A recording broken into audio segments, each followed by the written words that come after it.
Sejarah Malaysia, selamat pagi tuan-tuan dan puan-puan yang dihormati sekalian.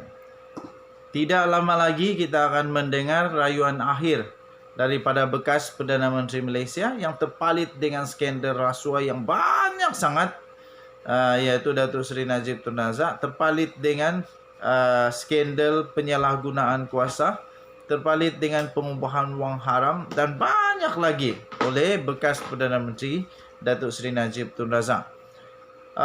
Yang pasti sudah satu yang dijatuhkan hukuman yang beliau perlu untuk memohon merayu di Mahkamah Persekutuan, iaitu kes SRC International Sdn Bhd 42 juta ringgit. Dia kena 12 tahun penjara dan 210 juta denda. Ada lagi kes-kes yang lain dengan perbendaharaan negara, lembaga hasil dalam negeri, 1MDB Tenor, dan ada lagi lah. Kesian dia. Okey, persoalannya, beliau sudah pun memohon untuk rayuan, memohon untuk memasukkan peguamnya yang baru dilantik daripada peguam diraja United Kingdom. Tuan-tuan dan puan-puan, banyak soalan yang timbul setelah itu diumumkan. Pertama, ada saya punya viewer yang tanya, kenapa sekarang baru keluar peguam diraja? Kenapa dia tidak awal-awal lagi keluar di peguam diraja? Dia bilang supaya tidak ada lagi panjang-panjang tangguh-tangguh lagi. Kan bagus kalau baru di Mahkamah Tinggi sudah dia pakai peguam diraja. Senang. Kalau menang senang. Kalau kalah pun dah tahu kalah.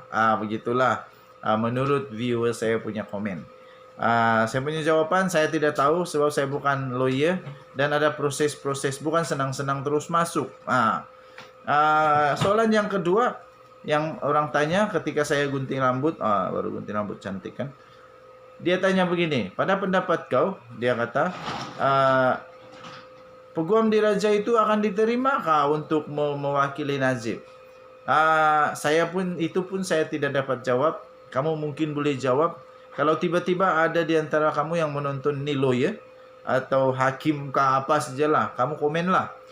Adakah peluang untuk peguam diraja United Kingdom ini boleh mewakili Najib di Mahkamah Persekutuan? Tinggi peluangnya atau sebenarnya ini tidak ada peluang lagi?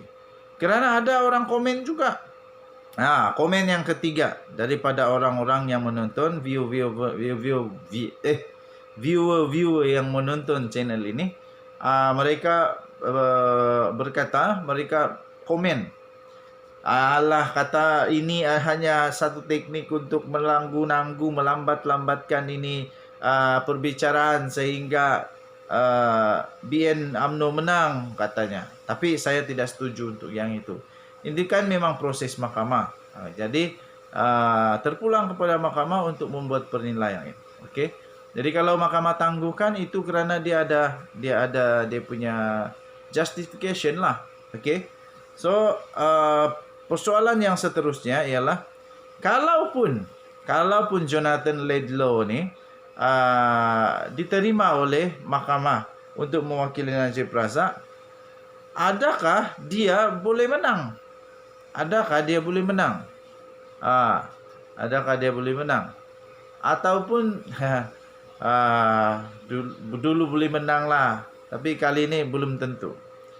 Yang dia perlu lawan ini bukan calang-calang juga, Gopal Sriram, bekas hakim Mahkamah Persekutuan. Mahkamah Persekutuan kah? Mahkamah Rayuan kah? Tapi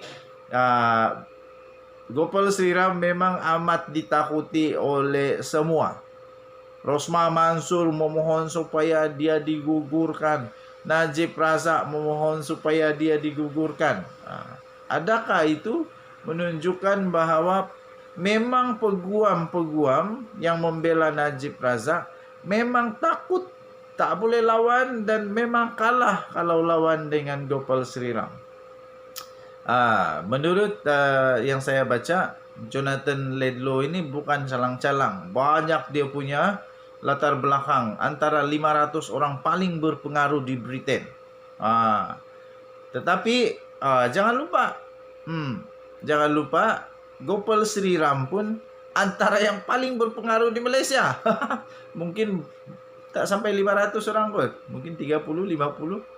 Apa tidaknya, dia satu-satunya yang berjaya membawa Najib Razak sampai di dakwah dan dapat membuktikan ada kes keraguan yang munasabah sehingga dia dijatuhi hukuman penjara 12 tahun dan denda 210 juta. Okey, so apa pendapat kamu? Bolehkah Jonathan Laidlaw diterima di mahkamah di Malaysia untuk membela Najib Razak, ataupun beliau akan ditolak mentah-mentah oleh Badan Perundangan Negara Malaysia? Soalan kedua, bolehkah dia menang di Malaysia atau tak ada juga peluang? Dan tadi Suara Rakyat, bagaimana di channel ini? Kita jumpa lagi, bye-bye. Tuan dan perempuan, selamat pagi Malaysia.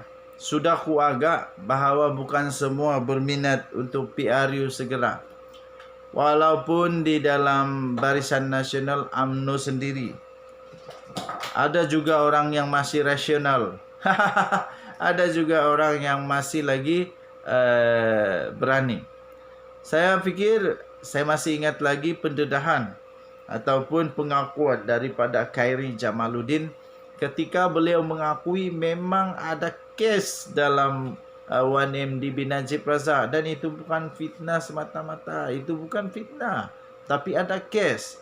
Dan terbukti kata Khairi Jamaluddin itu memang betul-betul terbukti betul.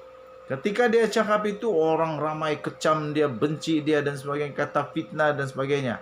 Alih-alih betul-betul ada. Sampai sekarang di negara-negara, beberapa negara di Amerika Syarikat sudah dipenjara pelaku jenayah itu. Di Singapura sudah ada pun keputusan undang-undang. Di negara sebelah tanah Arab pun begitu juga. Semuanya terbukti betul. Apa yang Khairi Jamaluddin kata memang betul, bahawa memang ada kes. Jadi Najib Razak pun sudah terbukti salah di mahkamah. SRC International 12 tahun penjara, 210 juta denda. Ini bukan fitnah lagi, Cik. Terbaru, Khairi Jamaluddin buat kejutan lagi. 3 Jun 2022 telah diterbitkan di Malaysia kini. Khairi Jamaluddin kata Malaysia perlu pertimbang 3 faktor sebelum adakan PRU. Ini saya fikir ada kena-mengena dengan Zahid Hamidi kata berdiri siapa yang sokong.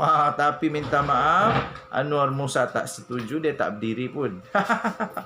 Menteri Kesihatan Khairi Jamaluddin memberitahu pemberita di Singapura, Malaysia perlu menimbang 3 faktor utama sebelum melaksanakan pilihan raya umum, sambil menegaskan tarikh pembubaran parlimen terletak sepenuhnya pada budi bicara Perdana Menteri. 3 faktor yang digariskan adalah kesediaan negara berhubung kesihatan umum, momentum pemulihan politik, momentum pemulihan ekonomi serta pertimbangan politik. Itulah 3 dia. Pertama, kesihatan umum, kedua, pemulihan ekonomi, ketiga, pertimbangan politik.